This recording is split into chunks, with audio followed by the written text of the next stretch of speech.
আজকে রিভিউ করব Godrej air spray কুল shirt blue. এটার ওজন 170 গ্রাম। এমআরপি এখানে 300 টাকা লেখা থাকলেও দাম নিয়েছিল 280 টাকা। কেনার আগে অবশ্যই দেখে কিনবেন মেয়াদ ঠিক আছে কিনা, যাতে ব্যবহার করার সময় কোনো সমস্যা না হয়।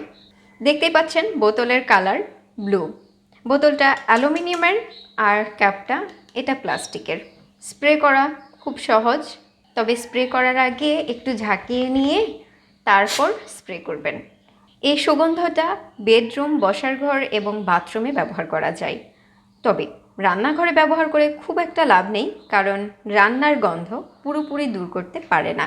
যদি দরজা জানালা খোলা অবস্থায় স্প্রে করেন তাহলে গন্ধটা কিছুক্ষণ পরে হালকা হয়ে যায় বা বলা যায় মিলিয়ে যায়।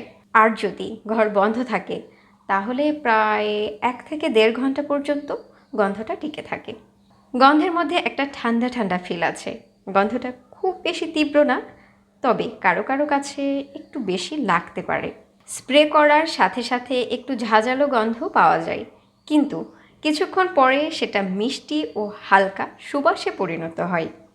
স্প্রে করার পরে যদি সেই ঘরেই থাকি, কিছু সময় পরে গন্ধটা খুব একটা অনুভব হয় না, কিন্তু ঘর থেকে বের হয়ে একটু পরে আবার সেই ঘরেই ফিরে এলে তখন আবার সেই গন্ধটাই টের পাওয়া যায়। আপনি চাইলে দরজা জানালার পর্দাতেও স্প্রে করতে পারেন। হাওয়ায় স্প্রে করার তুলনায় পর্দাতে স্প্রে করলে একটু বেশি সময় গন্ধটা থাকে। তবে খুব বেশি স্প্রে করবেন না, কাপড় ভিজে যেতে পারে বা দাগ পড়তে পারে, তাই পরিমিত পরিমাণ ব্যবহার করাই ভালো। আমি ব্যক্তিগতভাবে এই প্রোডাক্টের কোনো সাইড এফেক্ট পাইনি, তবে অনেকের কিছু কিছু সুগন্ধিতে অ্যালার্জি বা হাঁচির সমস্যা হতে পারে, তাই প্রথমে অল্প ব্যবহার করে দেখে নেওয়াই ভালো।